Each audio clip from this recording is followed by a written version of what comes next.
Los Chavales, une demi-finale que tout le monde rêvait de voir. Un Real Madrid contre le Paris Saint-Germain. Voilà, deux des meilleures équipes cette saison en Europe, dont une qui est champion d'Europe. Donc voilà, bien sûr, un match qui fait saliver. On a tout simplement hâte de le voir puisque ce sera ce mercredi à 21h. Buenas a todos y a todas. Bienvenue peut-être aussi à de potentiels Parisiens qui regardent peut-être cette vidéo ou une de mes vidéos pour la première fois. Donc c'est Baki Koune de Madrid, on se retrouve pour une nouvelle vidéo à propos du Real Madrid et bien sûr de cette demi-finale du Mondial des clubs qui approche. Ce sera ce mercredi à 21h face au Paris Saint-Germain et bien sûr on va se projeter sur ce partidazo. Vamos! Et bien Los Chavales, wow! Quel plaisir tout simplement de vous retrouver. Donc pour une vidéo, donc pour débriefer sur ce match-là qui nous attend, ce partidazo, donc un super match entre le Real Madrid et le Paris Saint-Germain, demi-finale bien sûr du Mondial des clubs 2025. C'est un match qui a l'allure d'une finale tout simplement. Malheureusement, ce sera en demi-finale, mais c'est toujours un régal, bien sûr, de voir ce genre de match. On a tout simplement hâte de le voir. Au passage aussi, Los Chavales, sachez qu'on est déjà quand même 800 sur ma chaîne YouTube. Donc, bien sûr, c'est un score déjà qui est assez flatteur, qui est assez enthousiasmant compte tenu du fait que j'avais commencé mes contenus sur ma chaîne YouTube qu'au mois de janvier 2025. Donc c'est vrai que tout s'accélère un peu, mais c'est vrai que je suis assez content du résultat que ça donne.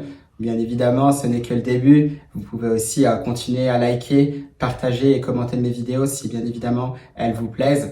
Et bien évidemment, nous, dans ce cas-là aussi, on va continuer sur cette demi-finale qui nous attend entre le Paris Saint-Germain et le Real Madrid. Donc voilà, on y est. Ce super match qui nous attend. C'est vrai que j'avais aussi déjà débriefé donc sur la première demi-finale, donc en avant-match, c'était sur ma vidéo pronostic que vous pouvez retrouver sur ma chaîne YouTube où je voyais plus Chelsea justement se qualifier face à Fluminense, cette première demi-finale qui aura lieu donc ce mardi à partir de 21h et bien sûr donc ce match entre le Real Madrid et le Paris Saint-Germain. Donc bien sûr deux physionomies différentes entre les deux équipes, une justement qui est championne d'Europe, l'autre qui était championne d'Europe lors de la saison 2024. Donc on le sait, c'est deux équipes qui font partie des meilleures équipes sur les deux dernières saisons. Donc on attend de voir ce superbe match évidemment qui nous attend. On le sait, c'est un Paris Saint-Germain aussi qui a montré de très belles choses justement durant cette saison 2024-2025, surtout aussi à partir de la deuxième partie de saison où ils ont été aussi très impressionnants, il faut le dire, ces Parisiens-là, où justement on a vu pas mal de facettes dans leur jeu, des facettes très intéressantes, que ça soit dans la possession du ballon, mais aussi en étant versatile, donc en se projetant très vite vers l'avant, avec des joueurs aussi symboles de tout ça, qu'on va retrouver certainement aussi donc ce mercredi dans cette demi-finale avec leurs fameux latéraux, donc que ça soit Hakimi bien sûr, qu'on connaît très bien du côté du Real Madrid puisque c'est un enfant du club, ou encore bien sûr de l'autre côté Nuno Mendes qui est vraiment aussi très fort, qui peut être très impactant effectivement dans le jeu, surtout dans les phases offensives, même s'il peut être un peu plus en difficulté sur l'aspect défensif. Mais ça justement, peut-être que Nuno Mendes sera peut-être dans un côté beaucoup plus favorable dans ce match-là. On y reviendra parce que ce sera un rapport aussi avec la composition d'équipe du Real Madrid qui pourrait être disponible lors de ce match-là.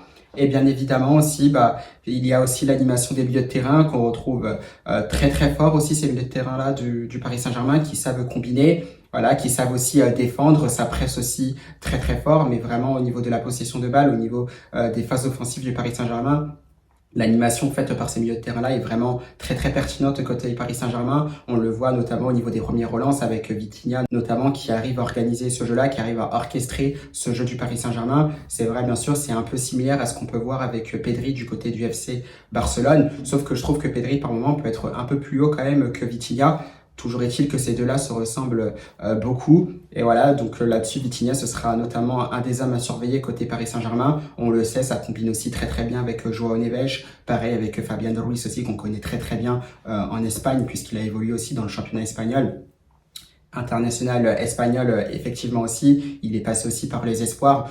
Donc voilà, c'est un milieu de terrain qu'on connaît bien sûr assez bien quand même côté Real Madrid. Je pense que Xabi Alonso les a très bien identifiés, à voir justement quelle tactique aussi pourrait être trouvée justement pour contrecarrer ces plans-là du Paris Saint-Germain, parce qu'effectivement aussi ça va être une bataille tactique entre deux superbes entraîneurs, Luis Enrique d'un côté, Xabi Alonso de l'autre, deux entraîneurs espagnols.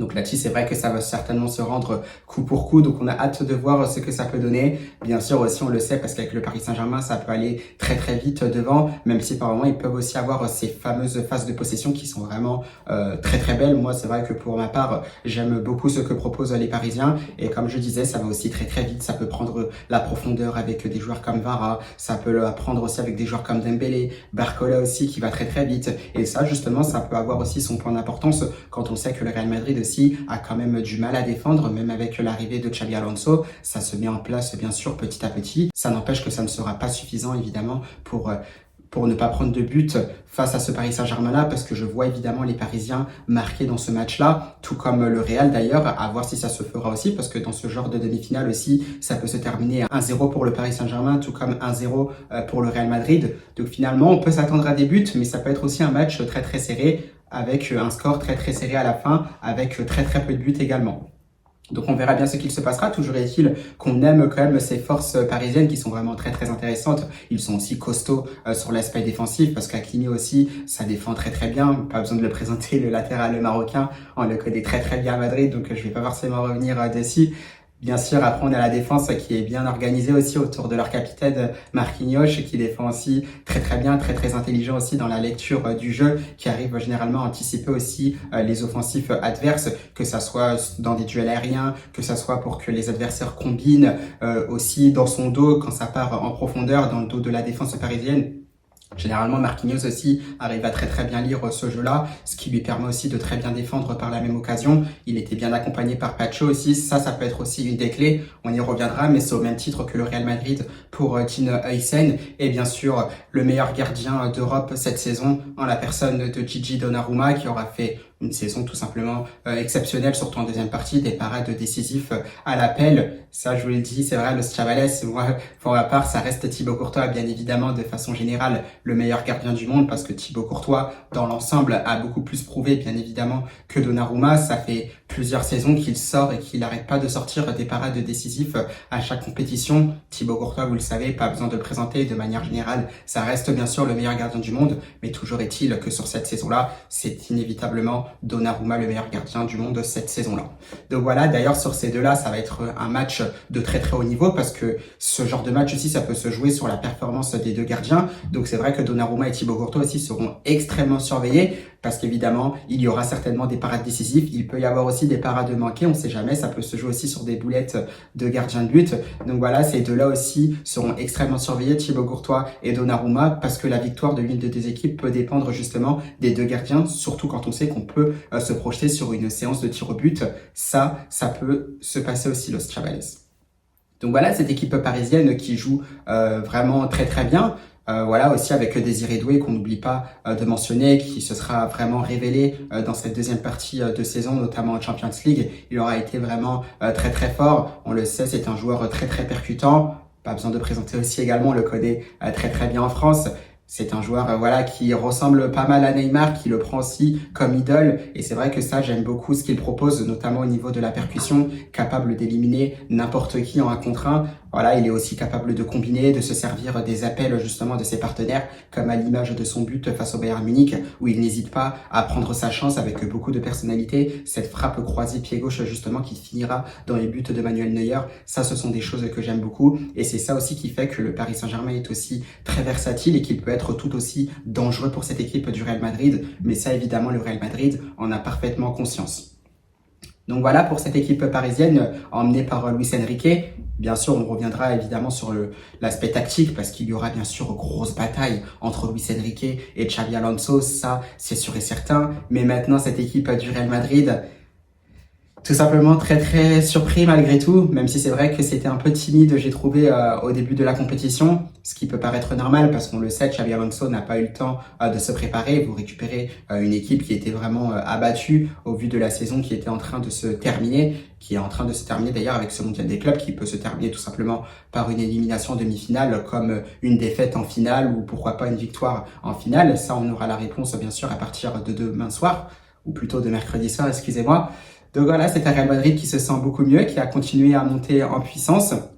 Il y a eu bien sûr quelques changements au niveau du 11 de départ par rapport au match face à Al Hilal. Et puis, étonnamment, on a commencé à retrouver le même 11 du Real Madrid concocté par Xabi Alonso. Ça, je trouve que c'est quelque chose qui est pas mal parce que finalement, on a l'air de trouver des certitudes dans cet effectif du Real Madrid. Puisque voilà, on retrouve cette équipe du Real Madrid qui pourrait partir dans la même disposition donc face au Paris Saint-Germain avec un Thibaut Courtois dans les buts, Trent à droite, Rudiger dans l'axe. Bien sûr, vous le savez certainement, c'est Dina Hysén qui est suspendu, il sera certainement remplacé par Raúl Asensio. Et d'ailleurs, Raúl Asensio aura une grosse carte à jouer dans ce match-là face au Paris Saint-Germain. Fran Garcia, qui est assez impressionnant quand même depuis le début de la compétition, qui sera aligné bien sûr côté gauche.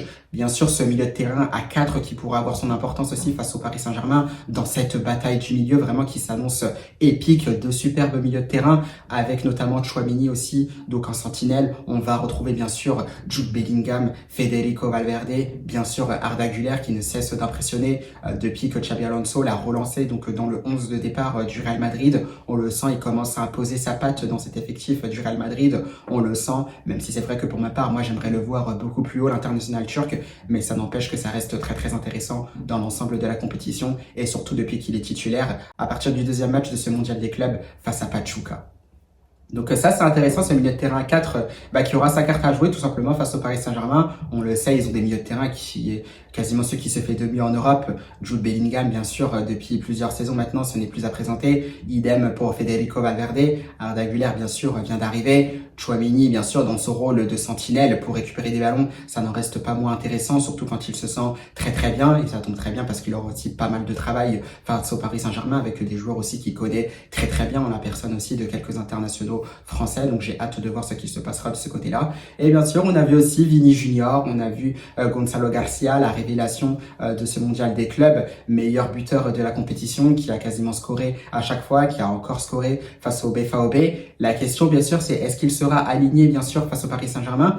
Je demande à voir, parce que si Xabi Alonso reste dans la même disposition, dans le même dispositif, eh bien, est-ce que ce serait par exemple un Vini Junior qui laisserait par exemple sa place à Kylian Mbappé? Ça, c'est vrai que ça laisse des interrogations parce qu'on a vu tout simplement aussi que Xabi Alonso a laissé bien sûr Kylian Mbappé avec Gonzalo Garcia une petite partie du match où ça a pu, bon, pas forcément combiner. Bon, il aura quand même marqué ce super 6 € retourné, même si je crois que Gonzalo Garcia était déjà sorti. Mais on est aussi dans une Coupe du Monde des clubs. Il n'y a pas de match de préparation, comme vous le savez. La Liga aussi reprendra dans un peu plus d'un mois, donc on n'a pas forcément le temps de faire des essais. Est-ce que Xabi Alonso se permettra aussi d'essayer un duo Kylian Mbappé et Gonzalo Garcia? Ça, bien sûr, j'attends de voir parce que d'un autre côté aussi, si vous laissez Vini Junior sur le banc, c'est vrai que ça peut faire aussi pas mal de polémiques.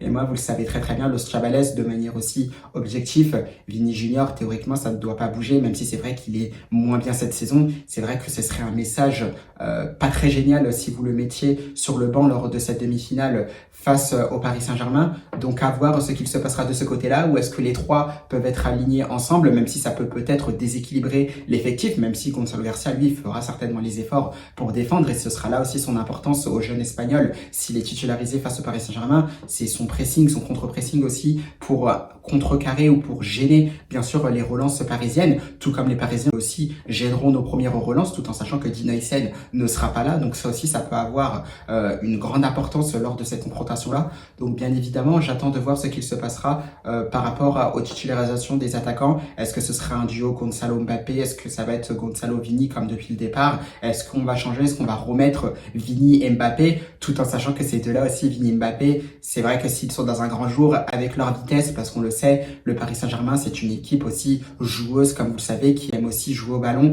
qui aime aussi attaquer, qui aime attaquer en nombre aussi avec leurs latéraux, qui montent un bloc aussi, qui monte très très haut. Et ça, justement, aussi, ça peut laisser des espaces au Real Madrid, notamment en phase de contre-attaque, parce que ça, on le sait très bien, Los Chavales, ce Real Madrid-là, en phase de transition rapide, en contre-attaque, pour moi, c'est ce qui se fait de mieux. Alors pour l'instant, ils n'ont pas dévoilé encore leur plein potentiel dans cet aspect-là. Mais moi, de ce que j'ai vu, c'est vrai que ça peut faire très très mal à n'importe quelle équipe.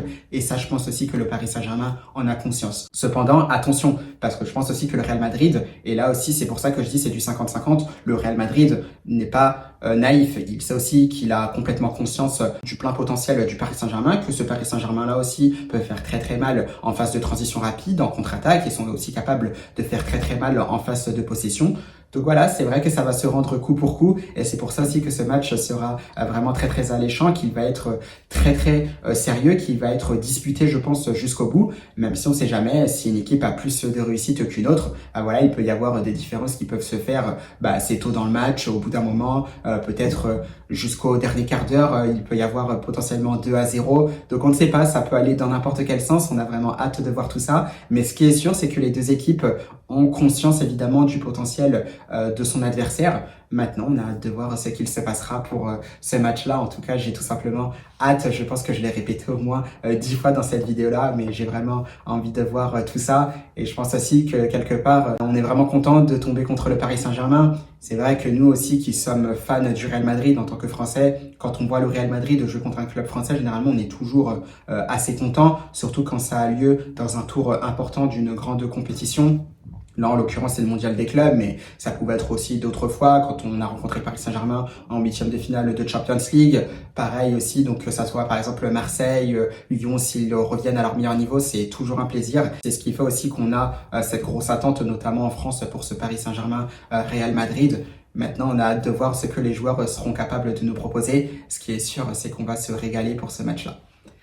Donc on va continuer Los Chavales. Donc il y a d'autres points aussi qui seront évidemment à mentionner. On le sait, Dina Hyssen a été suspendu donc en prenant un carton rouge face au BVB. Ça, ce qui est dommage parce que Dina Hyssen, c'est l'homme fort pour les relances du Real Madrid. Ce que j'aime bien avec Dina Hyssen, c'est qu'il arrivait justement à trouver des lignes de passe assez intéressantes. Ça combinait plutôt bien avec Fran Garcia sur le côté gauche. Fran Garcia qui joue aussi très très haut. J'ai hâte de voir aussi le rapport de force avec Achraf Hakimi parce que vous le savez, Achraf Hakimi va aussi attaquer. Donc ça va certainement se rendre coup pour coup entre les deux. Ça va être vraiment très très intéressant. Donc toujours est-il que Dina Hyssen malheureusement sera suspendu, mais j'ai envie de dire un but partout, balle au centre, parce que de l'autre côté, c'est aussi un défenseur très très important du Paris Saint-Germain qui est suspendu, en la personne de Pacho qui a écopé aussi donc d'un carton rouge face au Bayern Munich. Donc voilà, on va dire que c'est assez équilibré encore une fois entre les deux équipes, puisque quelques-uns de leurs meilleurs éléments donc sont absents pour ce match-là. Donc on a vraiment hâte de voir ce qu'il se passera. Bien évidemment, au milieu de terrain, on n'a plus besoin de présenter des duels au milieu de terrain. Bellingham contre Vitinha, Vitinha contre Güler, Valverde contre João Neves, tout ce que vous voulez, Los Chavales. Ça va être vraiment un combat disputé pour avoir la possession du ballon au milieu de terrain, même si je peux voir aussi sur Real Madrid potentiellement laisser volontairement ce ballon Paris Saint-Germain, parce qu'évidemment, en fonction de comment Xabi Alonso va s'organiser, et ça on l'a vu, le tacticien espagnol n'attend pas plusieurs minutes justement pour s'adapter à son adversaire ou pour, pourquoi pas, adopter une tactique pour mettre en difficulté aussi son adversaire. Donc ça va être très très intéressant aussi comment le Real Madrid répondra. Et j'ai envie de dire aussi, le Real Madrid, quelque part, a commencé assez tranquillement cette compétition-là. C'est vrai qu'on peut pas forcément juger ce Real Madrid de Xabi Alonso. Et comme j'ai envie de dire, le Paris Saint-Germain, en tant que champion d'Europe en titre, tombe à pic, justement. J'ai envie de dire aussi, c'est un parfait cobaye, parce qu'ils vont pouvoir, justement, livrer une superbe opposition à ce Real Madrid-là. Un Real Madrid aussi qui pourra commencer à se mettre en place. Et c'est là aussi, le Chavales, on va voir si l'effet de Xabi Alonso commencera à se mettre en place, si on pourra commencer à voir ces fameux prémices du Xabi Ball, parce que c'est difficile à voir face à des adversaires qui peuvent être inférieurs à des équipes comme le Paris Saint-Germain, le FC Barcelone ou encore le Bayern Munich. Donc là, le Paris Saint-Germain tombe très bien. Ce sera un parfait cobaye justement pour que le Real Madrid puisse commencer à tester, puisse commencer à mettre en place aussi ce qu'il souhaite montrer donc dès le début justement de la saison 2025-2026. Donc en tout cas, on espère que le Paris Saint-Germain livrera une grosse prestation digne de son rang de champion d'Europe. Ça, bien sûr, ça n'est pas en douter parce que vous pouvez être qui vous voulez, vous pouvez être le Paris Saint-Germain, vous pouvez être le Bayern Munich, vous pouvez être Manchester City, vous pouvez être le FC Barcelone, vous pouvez être Manchester United. C'est vrai que lorsque vous jouez le Real Madrid, et là je le dis pas en manque d'objectivité, mais pour moi c'est la vérité, Los Chavales, dès lors que vous jouez le Real Madrid, vous êtes toujours motivé, vous avez toujours ce supplément de motivation qui vous permet aussi de vous transcender. Tout le monde a envie de battre le Real Madrid. Quoi qu'on veuille, quoi qu'on puisse dire, c'est le cas Los Chavales et je suis persuadé que le Paris Saint-Germain sera très très motivé pour ce match-là, tout en sachant aussi qu'il y a cette possibilité d'être également champion du monde, donc de gagner encore un trophée, donc de rendre cette saison encore plus que parfaite pour les Parisiens. Donc évidemment, le Paris Saint-Germain, je pense qu'il se donnera à 100%, du moins il donnera tout ce qu'il pourra pour ce match-là et on verra bien ce que ça donnera. De ce côté-là, il y a aussi un autre joueur côté Real Madrid qui aura aussi sa chance à jouer, c'est Raúl Asensio qui avait été un peu, entre guillemets, écarté du 11 de départ, surtout après les erreurs qu'il a faites, respectivement face à Al Hilal et puis face à Pachuca. Rudiger qui était de retour de blessure, qui a repris sa place. Et là, avec Dilaksen qui est suspendu, justement, c'est un Raúl Asensio qui a de nouveau sa chance. Et là, justement, une très belle chance parce que face au Paris Saint-Germain, là, il a vraiment une grosse carte à jouer. Il y a des attaquants qui vont très très vite, des attaquants qui vont certainement le mettre en difficulté par moment. Donc un Raúl Asensio qui devra rester très très vigilant. Il a montré aussi de très belles choses en globalité depuis qu'il a commencé avec l'équipe première du Real Madrid. Et là, justement, une fois de plus, il devra confirmer face à une équipe qui est vraiment en grande forme. Il y a eu bien sûr Manchester City, il y a eu bien sûr Arsenal, mais sur cette saison-là, ça restait en dessous du Paris Saint-Germain. Là, c'est un beau test en l'occurrence pour Raúl Asensio et elle devra montrer aussi beaucoup de personnalité pour espérer faire gagner aussi le Real Madrid parce que ça partira aussi, ça passera aussi par une très belle défense de la part du Real Madrid. Donc voilà, c'est ce qu'on attend de voir. Du côté parisien, bien évidemment, il y aura certainement la titularisation de Ousmane Dembélé. À voir, c'est possible aussi que Luis Enrique le fasse commencer sur le banc puisqu'il revient aussi depuis très peu de temps. Mais pour un match comme ça, on peut s'imaginer Ousmane Dembélé titulaire. Il y aura bien évidemment ce duel à distance avec des joueurs comme Kylian Mbappé ou Vinicius Junior. Donc là-dessus, ça peut être intéressant. Ousmane Dembélé qui n'est plus à présenter, qui aura fait aussi pas mal de progrès, qui aura nettement évolué depuis qu'il est arrivé au Paris Saint-Germain, beaucoup plus clinique dans sa finition. Il l'aura démontré lors de cette saison-là. C'est tout simplement fantastique et moi j'ai quand même envie de l'applaudir. Ça me fait plaisir quand même malgré tout de voir Ousmane Dembélé à ce niveau-là parce qu'il avait quand même un sacré potentiel et c'est vrai que c'était un peu frustrant quand même de le voir stagner au bout d'un moment, enchaîner les blessures et le voir à ce niveau-là, moi ça me fait extrêmement plaisir et j'ai hâte aussi de le voir faire un très beau match face au Real Madrid parce que nous en tant que supporters madrilènes, et bien tout simplement c'est ce qu'on attend. On adore vraiment jouer les gros matchs, on adore parfois être au pied du mur. Et là, justement, c'est ce qu'entre guillemets fait le Paris Saint-Germain indirectement, c'est nous mettre aussi au pied du mur. Et c'est vrai, ça, au Real Madrid, on aime beaucoup ça. On aime ce genre de match-là. On aime ce genre d'atmosphère que nous offre le Paris Saint-Germain. Et on espère que les Madrilènes feront aussi un bon match. Et à côté de ça, bien sûr, on a Kylian Mbappé. Un Kylian Mbappé qui sera potentiellement attendu, vous le savez très bien, n'est plus à présenter. Il joue son ancien club, le Paris Saint-Germain. On sait bien sûr les histoires qui se sont passées entre l'international français et le club francilien. Là-dessus, moi, j'ai pas forcément envie d'y revenir parce qu'en tant que supporter madrilène, je trouve que c'est quelque chose qui ne me regarde pas, ça ne regarde que les deux. Même si c'est vrai que d'une part, Kylian Mbappé aurait cessé les accusations qu'il avait portées justement contre le Paris Saint-Germain. Tout ce que je peux vous dire, le Chabelles, c'est vrai que ça fait extrêmement plaisir parce que je trouvais ça un peu dommage d'en arriver là. Voilà, le football, faut pas oublier justement que ça reste une fête avant tout et c'est tout, ça doit s'arrêter là. Ils se retrouvent donc les deux ce mercredi. On espère que ce sera un beau match, que ça se rendra coup pour coup, bien évidemment, dans les règles de l'art, tout simplement.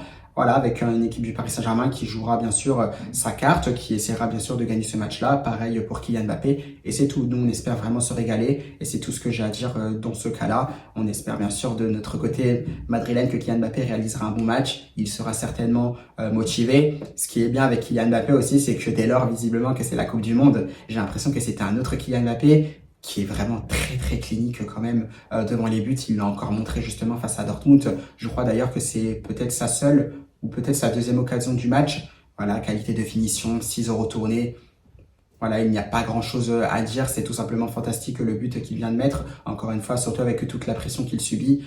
Tout ce qu'il se dit autour de lui, tout ce qui est médiatique, tout ce qui est hors football, bien évidemment, il arrive quand même à répondre au présent. Et ça, justement, le Paris Saint-Germain, ça, je pense qu'ils le savent. Il n'y a pas besoin de présenter Kylian Mbappé. Je pense qu'ils le savent très très bien. C'est un joueur aussi qui est capable du meilleur, qui est capable de faire cette différence-là à n'importe quel moment. Je pense que les Parisiens resteront quand même vigilants. Mais voilà, il ne faudra pas faire une fixette Kylian Mbappé. Ça, ils le savent très très bien. Tous les joueurs restent dangereux. On sait, il y a beaucoup de talent dans ce Real Madrid-là. Si ça ne vient pas de Mbappé, ça peut venir de Vini, ça peut venir de Bellingham, ça peut venir bien sûr de Güler. Donc on attend bien sûr de voir ce qu'il se passera dans ce match-là. C'est vrai que j'ai vraiment hâte. On verra bien, que le meilleur gagne après tout, j'ai envie de dire. Maintenant, on verra bien comment ça pourra se jouer côté madrilène. C'est vrai qu'il y a toujours ce petit suspense au niveau de la composition d'équipe, notamment sur l'aspect offensif qui sera titulaire devant. Voilà, c'est le petit point d'interrogation. On verra bien sûr ce que Xabi Alonso nous concoctera. Tout ce que j'ai à dire, Los Chavales, c'est que finalement, je pense que dans cette vidéo-là, j'ai assez parlé. C'est vrai que je suis très très content parce que c'est un super match. Mais bon, on a envie de voir maintenant les actes. On a envie de voir ce superbe match entre le Paris Saint-Germain et le Real Madrid. Bien évidemment, en tant que supporter madridista, j'espère une victoire du Real Madrid. Vous qui êtes peut-être supporter du Paris Saint-Germain, vous attendez peut-être aussi une victoire du PSG, ce qui est normal. On verra bien, ça se rendra coup pour coup. Moi, ce que je peux vous dire, Los Chavales, c'est tout simplement un bon match qui fait parce que je pense que ce sera superbe. Je pense que les joueurs ne nous décevront pas et on a tout simplement impatience de voir tout ça, Los Chavales. Et bien voilà, moi je vous remercie donc pour l'attention si vous avez regardé cette vidéo-là jusqu'au bout. Nous tout simplement on se retrouvera bien sûr mercredi pour cette demi-finale qui va être tout simplement épique entre le Paris Saint-Germain et le Real Madrid. Vamos, Real Madrid, j'ai envie de dire. Bien évidemment, on compte sur vous comme toujours. Régalez-nous, montrez-nous justement ce que vous êtes capable de faire face à une grande équipe parce que nous, on a tout simplement hâte de voir ça, voir ce que peut donner justement ce fameux Chappie Ball s'il peut déjà se mettre en place aussitôt face à une grande équipe d'Europe. Voilà, Los Chavales, passez une bonne soirée, à mercredi soir et surtout à la Madrid.